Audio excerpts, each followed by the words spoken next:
I want this picture to be a commentary on modern conditions, stark realism, the problems that confront the average man. But with a little sex. A little, but I don't want to stress it. I want this picture to be a document. I want to hold a mirror up to life. I want this to be a picture of dignity, a true canvas of the suffering of humanity. But with a little sex. With a little sex in it. Scott, have you seen Sullivan's Travels? I have seen Sullivan's Travels. The interesting thing is I saw it recently.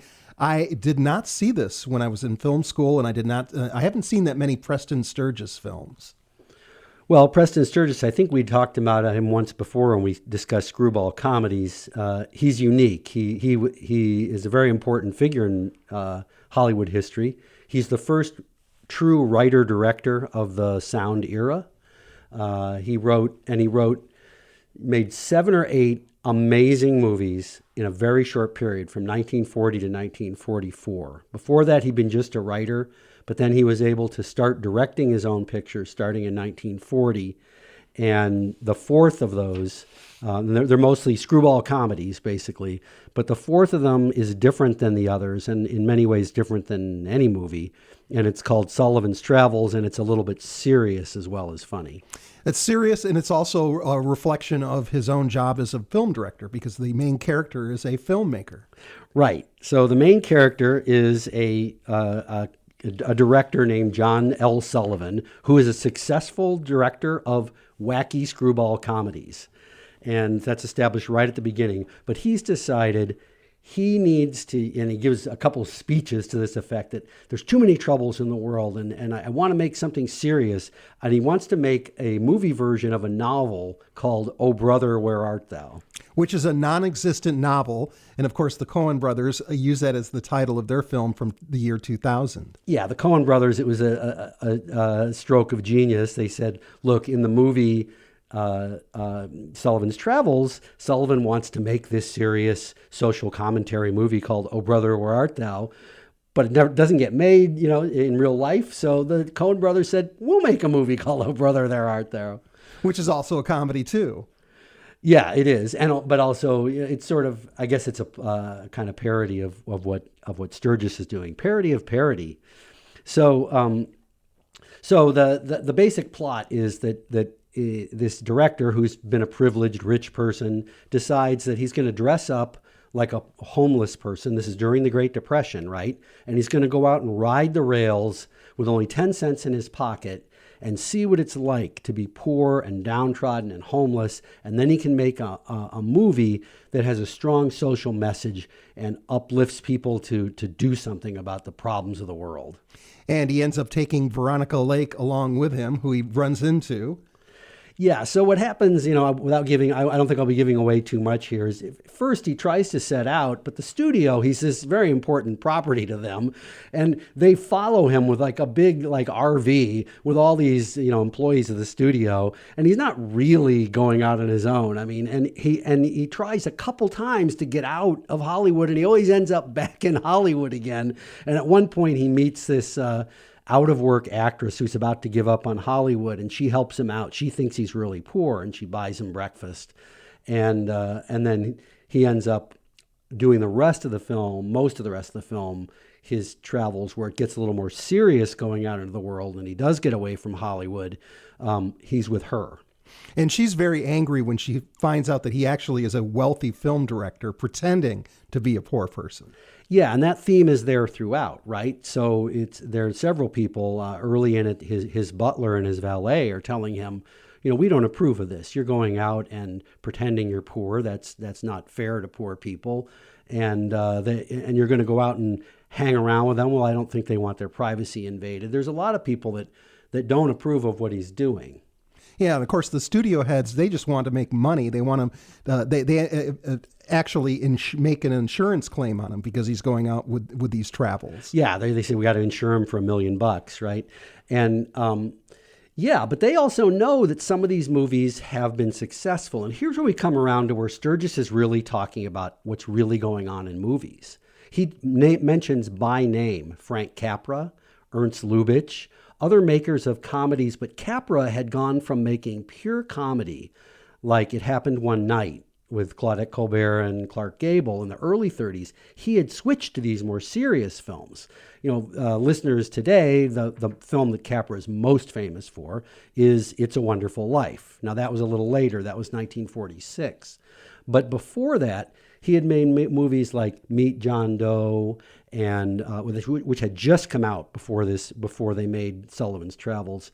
Mr. Smith Goes to Washington, and all of a sudden Capra had switched to this sort of political, social, serious commentary. They always had romance and a little lightness, but they were more serious movies. That's what Sullivan's talking about, what he wants to make.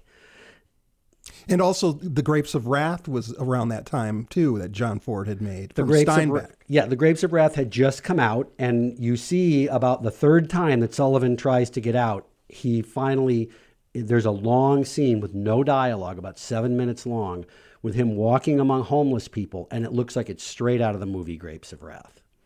And so he does eventually enter the world of the poor, the poorest of the poor, and he and Veronica Lake have their experiences. But there's a dramatic turn that makes where the film becomes truly serious.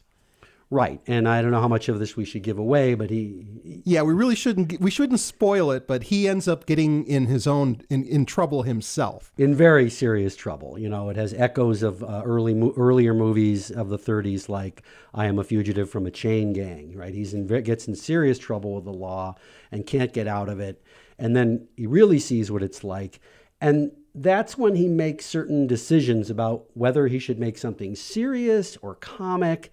And they're just brilliant scenes that get you thinking about, well, is it laughter that people really need? And basically, what happens in this movie is Preston Sturges has it both ways. He's making fun of these social message pictures. It's like the studio executives are saying, nobody wants to see that. People want to laugh. Make another one of your comedy films. So in a way, there's that message there that he should make comedy, but at the same time, the movie ends up being a very serious social commentary and successful at it. And it's interesting how there's the beginning of the film has a certain tone to it for the first, say, 15 minutes or so of the movie that's very antic, slapstick. It's not that it's enjoyable, but it's not that effective. And then the final 15 or 20 minutes of the movie is very powerful. Yeah, and it's interesting that you say that it's not that effective. I've read various critics talk about that very thing, that the usual slapstick type comedy in this movie doesn't work that well. The funniest part is just the really snappy screwball comedy dialogue. Which is great. As good as ever. There'll never be another writer ever that will be able to do what Preston Sturges did.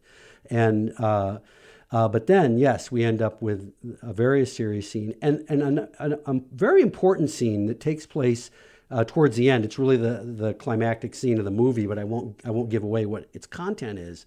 But it's in a poor black church in the South, and it is one of the most non-racist, authentic portrayals of black people in a movie this old out of Hollywood that exists. I mean, mostly all Hollywood did was racist parodies, but this is a very genuine, real portrayal of a black Southern preacher and his congregation and how they treat other people who are downtrodden, and it's really great.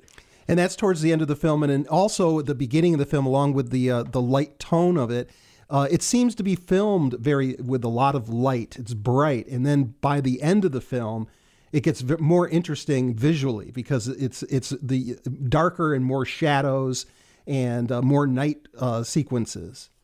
Right. The cinematographer in this movie was a man named John Seitz, who became one of the premier film noir film directors, cinematographers later. And yeah, starting with that Grapes of Wrath-like scene and then into the scene in the Southern church and so forth, it gets pretty dark.